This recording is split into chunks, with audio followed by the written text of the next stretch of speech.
Assalamualaikum warahmatullahi wabarakatuh. Salam sejahtera bagi kita semua. Salam semangat. Bagaimana kabar kalian semua? Pak Agung doakan semoga kita semua selalu mendapatkan kesehatan dan keselamatan oleh Allah Subhanahu wa taala. Amin ya rabbal alamin. Anak-anak kelas 5 yang hebat, pada kesempatan kali ini Pak Agung akan menjelaskan tentang pembelajaran kelas 5 matematika tentang materi penyajian data. Sebelum kita mulai pembelajaran ini, marilah kita berdoa terlebih dahulu menurut keyakinan kita masing-masing. Berdoa dimulai. Selesai?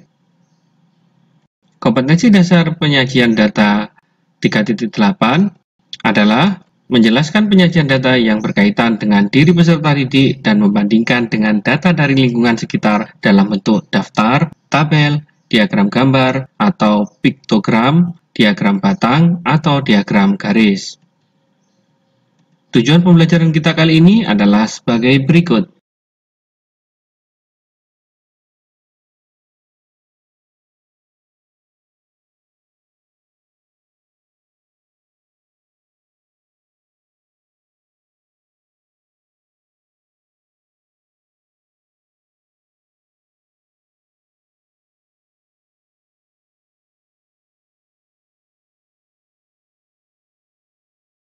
Baik anak-anak, apakah kalian sudah siap untuk menerima materi hari ini dari Pak Agung untuk bagian kedua, kelas 5, materi penyajian data. Jika kalian sudah siap, mari anak-anak kalian perhatikan penjelasan Pak Agung dari awal sampai akhir nanti, karena di akhir pembelajaran nanti ada soal-soal yang harus kalian kerjakan. Selamat menyaksikan.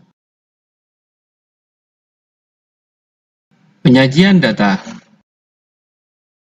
Data harus disajikan dengan sederhana dan jelas agar mudah dibaca dan dipahami. Penyajian data terdiri dari 1. Daftar, 2. Tabel, 3. Diagram gambar atau piktogram, 4. Diagram batang, 5. Diagram garis. Penyajian data. 1. Penyajian data dalam bentuk daftar. Coba perhatikan anak-anak, di sini ada Benny menanyai semua teman-temannya satu kelas tentang tinggi badan masing-masing. Benny menulis di papan tulis. Benny menuliskan tinggi badan 30 siswa kelas 5. Setelah Benny menuliskan tinggi badan semua teman-temannya, diperoleh data sebagai berikut. Daftar tinggi badan 30 siswa kelas 5 dalam satuan cm terdiri sebagai berikut. Data setelah diurutkan dari yang terkecil ke yang terbesar menjadi berikut. Nah, itu tadi adalah data setelah diurutkan dari yang terkecil ke yang terbesar. Data setelah diurutkan dari yang terkecil ke yang terbesar menjadi berikut. Ya, tadi sudah dijelaskan. Dari data di atas diperoleh tinggi badan tertinggi adalah 165 cm. Nah, ini adalah tinggi badan tertinggi, yaitu 165 cm. Tinggi badan terendah adalah 138 cm. Nah, ini adalah tinggi badan terendah, yaitu 138 cm. Nah, kita memperoleh data seperti ini, yaitu dengan cara mengurutkan dahulu dari yang terkecil ke yang terbesar, sehingga diperoleh data yaitu tinggi badan tertinggi dan tinggi badan terendah. Membaca data dan menafsirkan. Menafsirkan data dari daftar dapat dilakukan terlebih dahulu dengan mengurutkan data dalam daftar dari yang terkecil. Data di atas dapat diurutkan dari yang paling kecil atau dalam sentimeter, seperti berikut.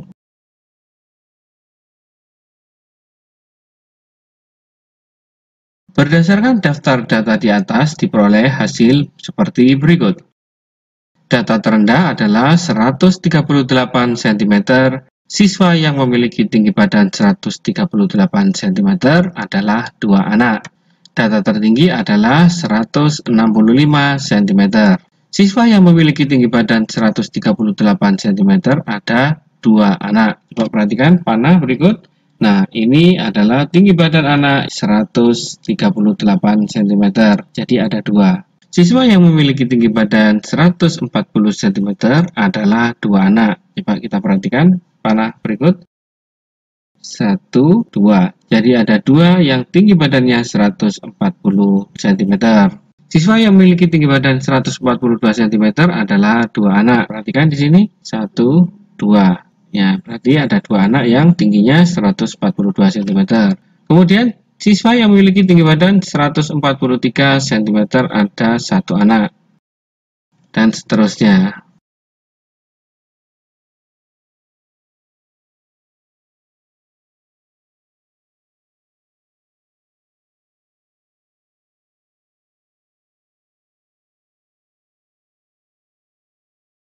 Data yang terakhir yaitu siswa yang memiliki tinggi badan 165 cm adalah 1 anak. Nah, kita lihat pada di sini, ini adalah siswa yang memiliki tinggi 165 cm, jadi ada 1.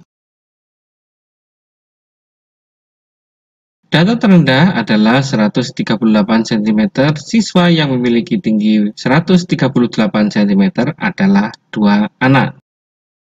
Data tertinggi adalah 165 cm. Siswa yang memiliki tinggi 138 cm adalah 2 anak. Yang memiliki tinggi badan 140 cm ada 2 anak. Dan begitu seterusnya.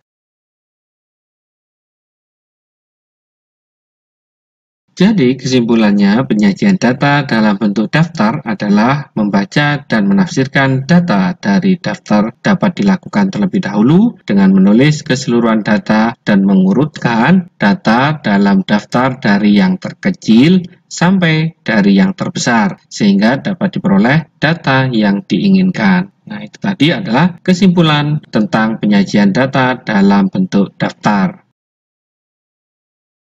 Penyajian data yang nomor 2 yaitu penyajian data dalam bentuk tabel. Edo menuliskan daftar golongan darah teman-temannya. Edo menanya satu persatu, kemudian menuliskan ke sebuah kertas. Golongan darah dari teman-temannya terdiri atas A, B, AB, dan O. Apabila kita menginginkan data semua siswa tentang golongan darah, maka data tersebut dapat mewakili. Namun, kamu menginginkan beberapa siswa yang memiliki golongan darah A, B, AB, atau O. Oleh karena itu, daftar di atas masih sulit untuk membacanya. Penyajian data sangat penting agar mudah untuk membacanya. Nah, perhatikan penjelasan berikut. Nah, di sini ada daftar golongan darah yang terdiri dari Siti golongan darahnya O, Beni golongan darahnya A, Edo golongan darahnya B, dan seterusnya sampai Nia golongan darahnya O. Dari daftar golongan darah tersebut dapat disajikan dalam berbagai tabel. Apabila bentuk di atas dibuat dalam bentuk tabel dengan memberikan garis kolom dan baris akan menjadi bentuk sebagai berikut. Nah, ini adalah daftar golongan darah siswa kelas 5. Nah, perhatikan, kita buat tabel seperti ini, ada nomor, ada nama siswa, ada golongan darah. Nah, di sini ada nomor 1 sampai nomor 30, serta nama anaknya, kemudian serta golongan darahnya. Bentuk tabel di samping keuntungannya adalah sangat mudah untuk melihat banyaknya siswa kelas 5, yaitu ditunjukkan pada kolom nomor. Pada tabel tersebut terlihat banyaknya siswa, ada 30 siswa. Kelemahannya adalah apabila ingin mengetahui banyaknya siswa dengan golongan darah tertentu, masih harus menghitung satu per satu. Misalkan, berapa anak yang memiliki golongan darah A, data dapat dilihat dari anak-anak yang memiliki golongan darah A, yaitu Beni, Arin, kemudian Pandu, Zaki, Putri, Ahsin, Mahmud, Ahmad, Sila, Umar, Wali, dan Panji. Daftar golongan darah di samping dapat disajikan dalam berbagai tabel. Apabila bentuk di atas dibuat dalam bentuk tabel dengan memberikan garis kolom dan baris akan menjadi bentuk sebagai berikut. Nah, perhatikan di sini panah. Di sini ada nomor golongan darah, nama siswa. Nomor 1, golongan darah A, nama siswa. Nah, tercantum di sini. Kemudian nomor 2, golongan darah B, namanya disertakan di sini. Yang ketiga juga seperti itu. Golongan darah AB namanya, kemudian yang keempat golongan darah O, nah ini nama siswanya. Berdasarkan tabel di atas, kamu sangat mudah melihat siapa saja anak yang memiliki golongan darah A, B, AB, dan O. Banyaknya golongan darah yang langsung terlihat yaitu A, B, AB, dan O pada kolom nomor akan menentukan banyaknya golongan darah, yaitu ada 4 golongan darah.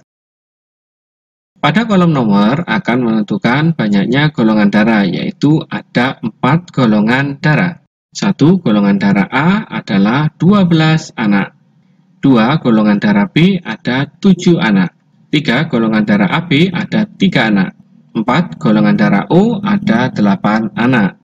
Apabila daftar golongan darah di atas menginginkan banyak siswa masing-masing golongan darah, maka dapat dibuat tabel sebagai berikut. Nah, perhatikan tabel di sini adalah tabel daftar golongan darah siswa kelas 5. Nah, di sini ada nomor golongan darah, kemudian banyak siswa atau frekuensi. Contoh nomor 1, golongan darah A, jumlah siswanya ada 12. Kemudian nomor 2, golongan darahnya B, jumlah siswa ada 7. Nomor 3, golongan darah AB, banyaknya siswa ada 3. Nomor 4, golongan darah O, banyak siswa adalah 8. Jadi, jumlah keseluruhan siswa adalah 30. Bagaimana? Cukup mudah kan? Banyaknya siswa yang memiliki golongan darah A, B, AB, dan O terdapat pada kolom banyak siswa atau disebut frekuensi. Tabel dengan kolom frekuensi disebut tabel frekuensi. Tabel frekuensi sering digunakan untuk menyajikan data dari kelompok tertentu karena mudah untuk melihat informasi secara keseluruhan. Namun, untuk melihat informasi detail atau rinci diperlukan data tambahan. Jadi, kesimpulannya, penyajian data dalam bentuk tabel adalah untuk memudahkan membuat tabel data diurutkan terlebih dahulu, kemudian dikelompokkan data yang sama untuk menentukan frekuensinya. Itu tadi adalah penjelasan dan kesimpulan tentang penyajian data dalam bentuk tabel. Nomor 3 yaitu penyajian data dalam bentuk diagram gambar atau piktogram. Nah, di sini ada gambar anak-anak di perpustakaan. Siti dan teman-temannya hampir setiap hari berkunjung ke perpustakaan. Mereka belajar bersama di perpustakaan. Perpustakaan sekolah Siti menyediakan fasilitas meja dan kursi untuk belajar, dan setiap siswa diberi kesempatan untuk meminjam buku di perpustakaan. Berikut data peminjaman buku di perpustakaan. 1. Hari Senin sebanyak 25 siswa. 2. Hari Selasa sebanyak 20 siswa. 3. Hari Rabu sebanyak 30 siswa. 4. Hari Kamis sebanyak 15 siswa. 5. Hari Jumat sebanyak 10 siswa. 6. Hari Sabtu sebanyak 45 siswa. Data di atas dapat disajikan dalam bentuk diagram gambar. Diagram gambar data diwakili oleh gambar sehingga nampak menarik. Perhatikan gambar berikut. Nah, perhatikan panah gambar anak yang memegang buku berwarna biru mewakili 10 orang. Nah, di sini gambar anak yang memegang buku berwarna kuning mewakili 5 orang. Data di atas dapat disajikan dalam diagram gambar berikut. Nah, perhatikan gambar diagram berikut. Data peminjaman buku di perpustakaan SD Nusantara 01. Nah, di sini untuk nomor hari peminjam diagram gambar nomor 1, pada hari Senin peminjamnya 25 siswa. Nah, di sini yang mewakili 10 siswa ada 2, sedangkan yang mewakili 5 orang ada 1. Sekarang nomor 2, untuk hari Selasa peminjamnya ada 20 orang. Nah, sekarang di sini diagram gambarnya diwakili oleh 2 gambar. Nomor 3, hari Rabu, peminjamnya 30. Nah, diwakili oleh 3 gambar orang yang sedang memegang buku berwarna biru. Sedangkan hari Kamis, 15. Nah, di sini gambarnya anak-anak. Dan begitu seterusnya. Contoh 1, di dekat SD Nusantara 01 terdapat peternakan ayam yang besar. Berikut data ayam yang dijual selama 1 minggu. Nah, di sini anak-anak perhatikan, Senin itu terjual 150 ekor, Selasa terjual 300 ekor, Rabu terjual 350 ekor, Kamis terjual 260 ekor, Jumat terjual 200 ekor, Sabtu terjual 100 ekor, Minggu terjual 410 ekor. Keterangan, nah anak-anak perhatikan panah, untuk gambar ayam yang besar ini mewakili 100 ayam. Nah, untuk gambar yang ayam sedang ini mewakili 50, sedangkan untuk gambar ayam kecil ini mewakili 10. Contoh 2, nah perhatikan tabel di bawah ini merupakan data seluruh siswa di SD Nusantara 02. Nah, perhatikan tabel berikut. Kelas 1, putranya 25, putrinya 20. Kelas 2, putranya 15, putrinya 35. Kelas 3, putranya 20, putrinya 20. Kelas 4, putranya 30, putrinya 10. Kelas 5, putranya 20, putrinya 20. Kelas 6, putranya 25 dan putrinya 25. Buatlah diagram gambar yang menunjukkan data banyak siswa SD Nusantara 02 sesuai tabel di atas. Nah, keterangan di sini adalah gambar anak yang mewakili 5 siswa putra. Kemudian gambar anak perempuan yang mewakili 5 siswa putri. Penyelesaian, nah perhatikan di sini kelas 1 terdiri dari 1, 2, 3, 4, 5. Jadi di sini ada 5 gambar mewakili 5 siswa putra, berarti 5 dikali 5 adalah 25 siswa putra. Kemudian siswa putrinya 1, 2, 3, 4. Berarti ada 4 gambar siswa putri yang mewakili 5 siswa putri. Berarti 5 dikali 4 adalah 20. Jadi untuk kelas 1 laki-lakinya 25 dan putrinya 20. Kemudian kelas 2 putranya yang mewakili 1, 2, 3. Berarti 3 adalah 3 kali 5 berarti 15. Sekarang putrinya 1, 2, 3, 4, 5, 6, 7. Berarti kalau 7 dikali 5 berarti 35 siswa putri. Kemudian yang kelas 3, coba perhatikan di sini yang mewakili gambar 1, 2, 3, 4. Berarti 4 dikali 5 untuk siswa kelas 3 putranya ada 20. Sedangkan siswa putrinya 1, 2, 3, 4. Jadi putrinya 4 dikali 5 menjadi 20. Kemudian siswa kelas 4, di sini perhatikan gambarnya 1, 2, 3, 4, 5, 6. Berarti ada 6 gambar mewakili 5 siswa, berarti 5 dikali 6 adalah 30. Untuk putrinya yaitu 1, 2. Berarti 2 dikali 5 ada 10 siswa putri. Untuk kelas 5, perhatikan gambar di sini mewakili 1, 2, 3, 4. Berarti 4 gambar mewakili dari 4 dikali 5 siswa. Berarti 4 dikali 5 adalah 20. Kemudian putrinya 1, 2, 3, 4. Berarti 4 dikali 5 sama ya, 20 siswa. Kemudian kelas 6, 1, 2, 3, 4, 5. Berarti 5 dikali 5 ada 25 siswa putra, sedangkan siswa putrinya 1, 2, 3, 4, 5. Jadi siswa putrinya sama, 5 dikali 5 adalah 25 siswa. Bagaimana? Cukup mudah kan? Nah, matematika itu mudah dan menyenangkan. Penyajian data, sekarang kita nomor 4, penyajian data dengan bentuk diagram batang. Dayu mencatat profesi semua orang tua di kelas 5 SD Nusantara 01. Setelah menanya satu persatu, diperoleh data profesi orang tua siswa kelas 5 SD Nusantara 01 adalah sebagai berikut. 1. Pegawai negeri sipil atau PNS sebanyak 8 orang. 2. TNI sebanyak 5 orang. 3. Petani sebanyak 12 orang. 4. Guru sebanyak 3 orang. 5. Wira swasta sebanyak 2 orang.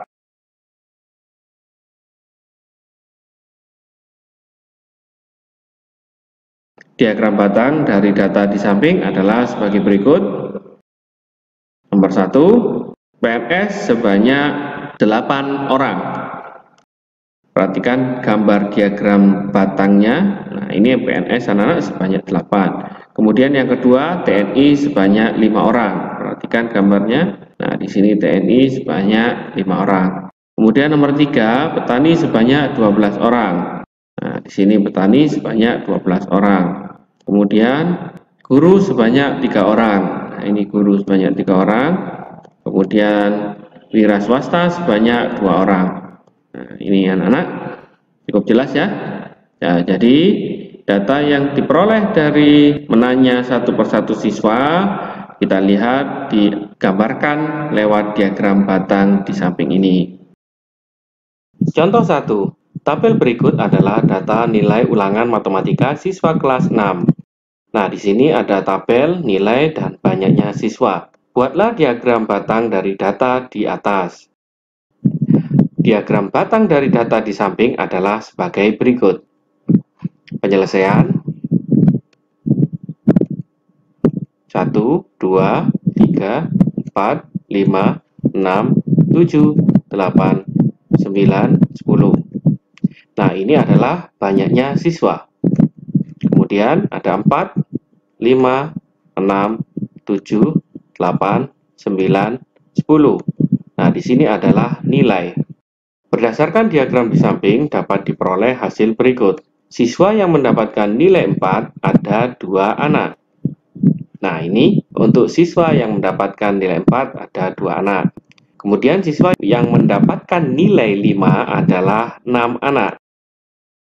Nah, ini adalah siswa yang mendapatkan nilai 5 ada 6 anak. Kemudian siswa yang mendapatkan nilai 6 ada 9 anak. Nah, ini adalah siswa yang mendapatkan nilai 6 ada 9 anak.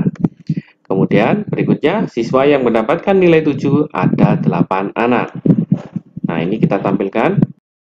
Kemudian siswa yang mendapatkan nilai 8 ada 5 anak. Siswa yang mendapatkan nilai 9 ada 4 anak. Yang terakhir, siswa yang mendapatkan nilai 10 ada 2 anak. Nah, bagaimana? Mudah kan? Matematika itu mudah dan menyenangkan. Contoh 2, selanjutnya perhatikan tabel yang menyajikan data suhu terendah dan tertinggi dari beberapa kota berikut. Nah, ini adalah tabel kota dengan suhu minimum derajat Celcius dan suhu maksimum derajat Celcius. Dari tabel tersebut, kamu dapat menggambar diagram batang yang menyajikan suhu terendah dan tertinggi dari masing-masing kota sekaligus. Perhatikan diagram batang berikut. Nah, di sini ada diagram batangnya. Nah, penjelasan berdasarkan diagram di samping dapat diperoleh hasil berikut. Suhu terendah kota A adalah 15 derajat Celcius. Suhu tertinggi kota A adalah 30 derajat Celcius. Suhu terendah kota B adalah 20 derajat Celcius. Suhu tertinggi kota B adalah 35 derajat Celcius. Suhu terendah kota C adalah 15 derajat Celcius. Suhu tertinggi kota C adalah 30 derajat Celcius. Suhu terendah kota D adalah 20 derajat Celcius. Suhu tertinggi kota D adalah 35 derajat Celcius. Suhu terendah kota E adalah 20 derajat Celcius. Dan yang terakhir, suhu tertinggi kota E adalah 35 derajat Celcius. Nah, itu tadi adalah diagram batang yang menunjukkan suhu terendah dan suhu tertinggi pada beberapa kota. Nah, sekarang yang kelima, penyajian data. Penyajian data dengan diagram garis. Gambar di samping memadukan pengukuran data pribadi, berat badan, dan tinggi badan. Data berat badan dan tinggi badan dapat disajikan dalam diagram garis. Diagram garis menunjukkan adanya kaitan antar data. Data berat badan dan tinggi badan dapat diukur setiap waktu. Data seperti ini disebut data kontinu. Di sekolah, Benny dan teman-temannya akan melakukan penimbangan badan. Penimbangan badan dilakukan dengan tujuan untuk mengetahui perkembangan kesehatan siswa. Lani memiliki catatan berat badannya selama 5 tahun, yaitu mulai umur 7 tahun hingga umur 11 tahun. Di sekolah, Benny dan teman-temannya akan melakukan penimbangan badan. Penimbangan badan dilakukan dengan tujuan untuk mengetahui perkembangan kesehatan siswa. Lani memiliki catatan berat badannya selama 5 tahun, yaitu mulai umur 7 tahun hingga umur 11 tahun. Perhatikan tabel berat badan Benny berikut. Nah, di sini adalah tabel berat badan Benny. umur, berat badan, kemudian pasangan. Nah, umur yaitu 7 tahun, berat badannya 25 kg. Pasangannya yaitu 7,25 dan seterusnya. Langkah-langkah membuat diagram garis. Nah, perhatikan panah berikut. Nah, di sini adalah panah yang berwarna merah menunjukkan keterangan sumbu. Langkah-langkah membuat diagram garis yang pertama, satu, membuat garis horizontal atau mendatar. Garis horizontal biasanya digunakan untuk waktu. Pada contoh di samping, gambar horizontal diisi umur siswa. Nah, ini adalah sumbu horizontal. Kemudian yang kedua, membuat garis vertikal atau tegak. Garis vertikal pada contoh di samping diisi berat badan siswa. Coba perhatikan panah berikut. Nah, di sini adalah menunjukkan sumbu vertikal. Yang ketiga, buatlah titik-titik pasangan antar umur dan berat badan. Misalnya 7,25. Nah, perhatikan panah berikut. Nah, di sini adalah titik pertemuan antara umur dan berat badan, yaitu antara umurnya 7 tahun, kemudian berat badannya yaitu 25 kg. Kemudian yang keempat, hubungkan titik-titik dengan garis. Nah, kita hubungkan. Nah, ini adalah hasil akhirnya. Bagaimana? Mudah kan? Itu tadi adalah langkah-langkah membuat diagram garis. Perhatikan tabel berikut ini. Nah, untuk umur yaitu 7 tahun, berat badan 25 kg, pasangannya yaitu 7,25. Nah, kita buktikan dengan menggunakan diagram garis berikut. Nah, di sini adalah umurnya 7 tahun, kemudian berat badannya yaitu 25. Kemudian yang kedua yaitu umur 8 tahun, berat badannya 28 cm, sehingga pasangannya yaitu menjadi 8,28. Sekarang yang ketiga yaitu umur 9 tahun, berat badannya yaitu 35, pasangannya yaitu 9,32. Kemudian umur 10, berat badannya yaitu 33 kg, pasangannya yaitu 10,33 kg. Kemudian umur 11 tahun, berat badan yaitu 35, pasangannya yaitu 11,35. Nah, sekarang kita tarik garis sehingga menjadikan diagram garis. Berdasarkan diagram garis di samping terlihat adanya peningkatan berat badan Benny mulai umur 7 tahun sampai umur 11 tahun. Peningkatan yang paling tinggi adalah waktu Benny berumur 8 tahun ke umur 9 tahun, yaitu dari 25 kg ke 32 kg, adanya peningkatan 4 kg. Garis menunjukkan perkembangan berat badan. Apabila semakin ke kanan naik, maka artinya berat badan juga ikut naik. 5. Penyajian data dengan diagram garis. Garis menunjukkan perkembangan berat badan. Apabila semakin ke kanan naik, maka artinya berat badannya naik. Catatan, tinggi badan Meli selama 5 tahun adalah sebagai berikut. Perkembangan tinggi badan Meli dapat disajikan dalam diagram garis sebagai berikut. Nah, umur 7 tahun, tinggi badan adalah 125 cm. Umur 8 tahun, tinggi badan adalah 135 cm. Umur 9 tahun, tinggi badan adalah 140 cm. Umur 10 tahun, tinggi badan adalah 145 cm. Umur 11 tahun, tinggi badan adalah 150 cm. Dari diagram garis di atas, pertumbuhan tinggi badan Meli meningkat dari umur 7 tahun sampai umur 11 tahun.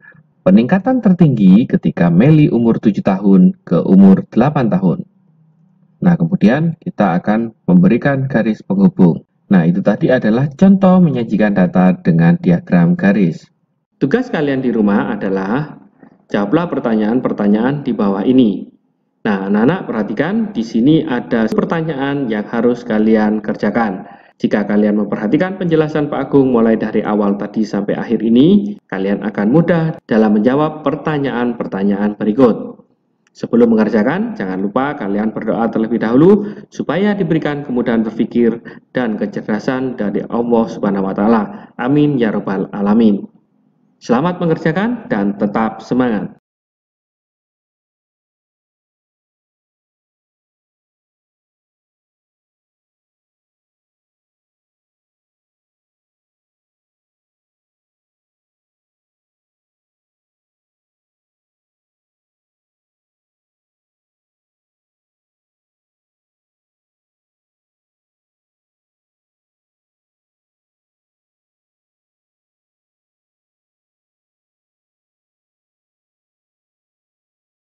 Demikian materi matematika kelas 5 tentang penyajian data. Semoga pembelajaran kali ini dapat bermanfaat dan menambah motivasi belajar serta mempermudah dalam pemahaman materi. Tetap semangat belajar di rumah, selalu berdoa supaya pandemi ini cepat berakhir. Jaga kesehatan, jaga kebersihan lingkungan, dan jangan lupa selalu cuci tangan sebelum atau sesudah aktivitas. Sebelum kita tutup pembelajaran ini, marilah kita berdoa terlebih dahulu. Berdoa dimulai. Selesai. Terima kasih sudah menyaksikan video pembelajaran ini. Sampai berjumpa lagi pada materi selanjutnya. Wassalamualaikum warahmatullahi wabarakatuh.